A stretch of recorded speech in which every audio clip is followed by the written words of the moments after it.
Assalamu alaikum wa rahmatullahi wa barakatu.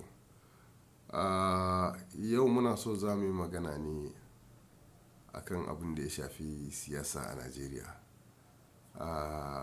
Da yawa daga cikin mutane in muka zauna ana hira ko ana zancen abubuwa da suke faruwa a ƙasarmu, muna ganin cewa mutane sun karaya suna ga kaman cewa ba wani fatan cewa al'amura za su gyaru ko kuma ƙasa za ta canja. To amma hakika mutane abun da ba su fahimta ba da yawa daga cikinsu shine Najeriya tana jaririyar siyasa ne. Daga cikin abubuwan da suka sa ake ganin mu a har yanzu a baya ba mu ci gaba ba shine a shekara ta 1999 aka fara mulkin siyasa, shekara 20 da kaɗan da fara yin siyasa a Najeriya. Kuma tsawon tun lokacin da aka ba Najeriya 'yancin kai kusan sojoji ne suke mulki. Duk wanda suka yi mulkin siyasa ba wanda ya haura shekara shida. Tafawa Balewa da Sardauna bayan sun ci zaɓe na biyu a shekararsu ta biyar aka musu juyin mulki ko aka kashe su.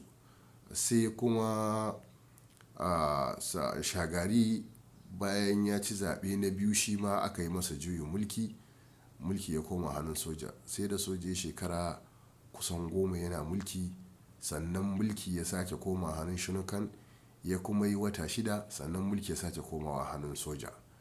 To sojan nan sai da shekara 4 yana mulki sannan Obasanjo ya karɓa a shekara ta 1999.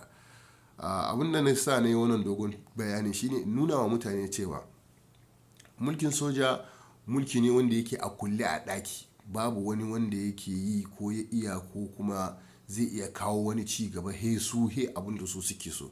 Sannan yawancin mulkin soja in dai ƙasa tana mulkin soja so za ka samu ba ta da wata kyakkyawar hulɗa da ƙasashen duniya. In na ce ƙasashen duniya ina nufin ƙasashen yamma wanda su suke rajin dimokuraɗiyya a duniya.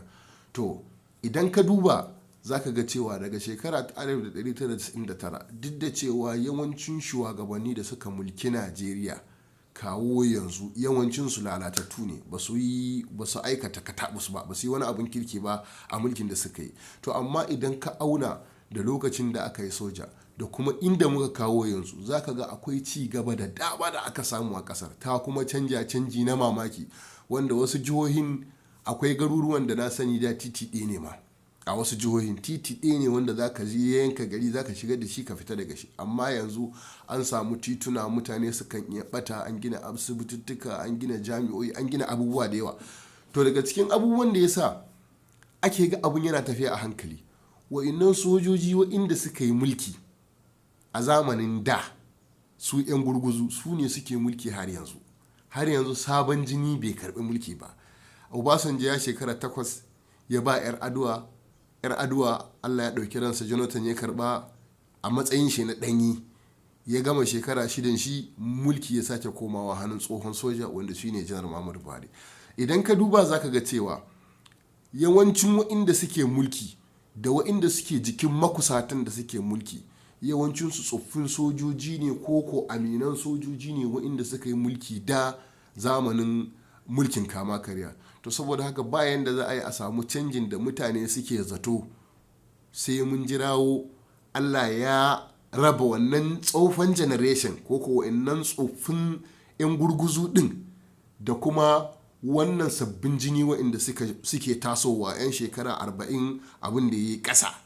Akwai lokacin da zai kai wa'innan tsofin su ƙare wa'innan sabon su fara. To lokacin ne za mu fara shiga tacaccen jini wanda baya da tunani irin na soja, wanda al'amari ne dukan shi ya gina akan ubangida da kuma me na ɗiba me na samu me nake da shi wanda nake tunanin in an ce za a yi kaza za a ɓullo mini liki. Amma har ga Allah mun tabbatar cewa an samu canji na mamaki a ƙasar. Kusan duk abin da ake yi a duniya tare da mu ake tafe. Ɓangaren yanar gizo ne, ɓangaren wayoyi ne da shauransu. Duk wani abu da ya shigo na zamanantaka za ka samu ba wuya zai shigo Najeriya. Abin da muke da shi matsala shine gudanar da ayyuka wanda suka shafi ƙasa da kuma yaƙi da cin hanci da rashawa da abin da ya shafi tsaro. Ko da yake tsaro shi ba a magana shi in ba a yi magana yaƙi da cin hanci da rashawa ba. Tunda duk yanda kake magana za ka yi aiki a kan lamarin tsaro. In baka yaƙi cin hanci da rashawa ba, kamar kai ne kana zubawa a ƙoƙon da yake huje daga ƙasa, baka toshe hujin ba kuma kana so ƙoƙon ya cika, ba yanda za a iya taɓa cika, saboda cin hanci da rashawan yana rarike abin da kake zubawa wanda kake so ya zamanto shine zaman lafiya. Muna fatan Allah ya kawo mana shugabanni nan kari, Allah kuma ya bamu waɗanda suke da kishin ƙasa mulkin Najeriya a wannan shekara da take zuwa, ba waɗanda mu muke so ba, waɗanda suke son mu suke kaunar ƙasa, kuma al'umma su kwana da fatan cewa wannan ƙasa tana da duk wani abu da ake bukata wanda ƙasa za ta ci gaba a duniya. Abin da ya rage mana shine Allah ya bamu shugabanci na gari, sai mu ci gaba da addu'a. Assalamu alaikum.